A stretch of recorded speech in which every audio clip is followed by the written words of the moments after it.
할렐루야, 예수님의 사랑으로 성도 여러분을 사랑합니다.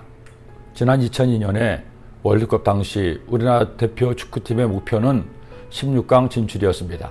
1986년 멕시코 월드컵 이후 내리 4번 본선에 진출했지만 항상 조별 예선에서 탈락의 고배를 마셨습니다.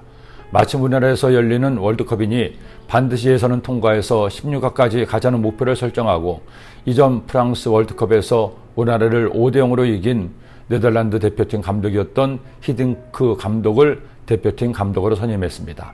그렇게 부임한 히딩크 감독은 한국 축구의 고질적인 문제점들을 파악해서 해결해 나가기를 시작했죠. 오직 실력만 보고 선수들을 선발하고 무엇보다도 고질적인 병폐였던 체력 문제를 해결하고자 체력 훈련을 집중했습니다.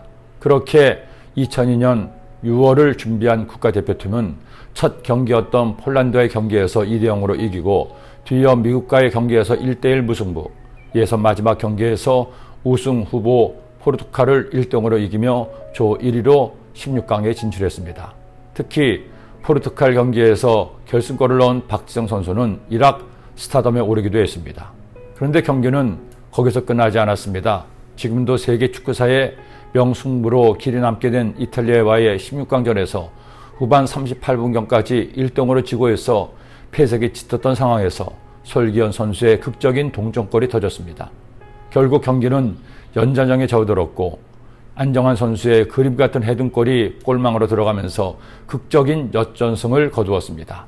그 골이 터진 시각 전 세계 한국인들은 목이 터져라 대한민국을 외쳤을 겁니다. 이어서 8강 경기에서 스페인의 무적함대마저 침몰시키고 독일과 준결승전을 치르게 된 것입니다. 지금도 그 경기에서 관중석에 걸려있던 대형 현수막의 글귀가 기억납니다. 꿈은 이루어진다. 아브라함의 꿈이 마침내 이루어졌습니다.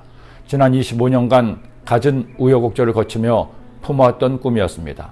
사실 아브라함도 사라도 정말 꿈이 이루어질지 확신하지 못했습니다. 아브라함의 나이가 100세요. 무엇보다도 아이를 낳아야 할 사라의 나이가 90세로 생리마저 끊어진 상태였기 때문입니다. 그래서 롯을 의지하기도 했고 종이었던 다메섹 엘리에셀을 후계자로 삼으려고도 했습니다. 급기야는 사라의 여종인 하갈과 동침해서 이스마엘을 낳았지만 하나님은 모든 사람이 불가능하게 여긴 사라를 통해 이삭을 낳게 함으로 아브라함과의 약속을 지키신 겁니다. 여러분, 우리가 믿는 하나님은 약속을 지키시는 하나님이십니다.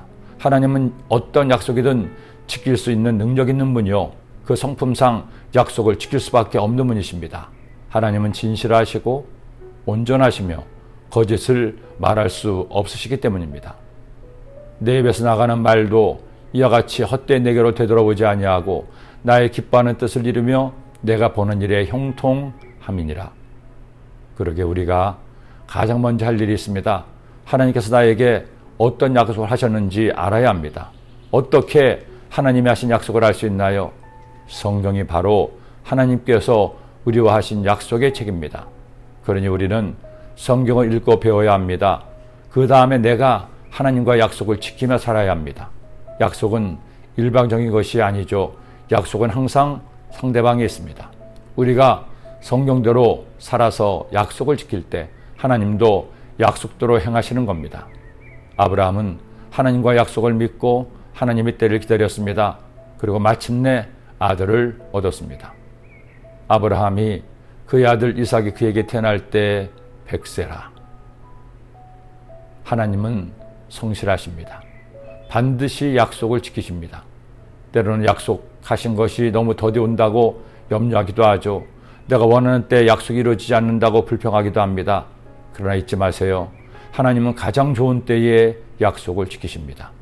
오늘이 그날 하나님께서 약속을 지키시는 날이 되기를 기도합니다. 기도드립니다. 사랑의 주님, 오늘도 저희들에게 주의 말씀을 주시니 이 말씀 마음에 꼭 새겨서 우리 모두 하나님께서 우리에게 하신 약속을 지키고 행함으로 하나님의 은혜를 얻는 저희 모두가 되게 하여 주옵소서. 예수님의 이름으로 기도드립니다. 아멘.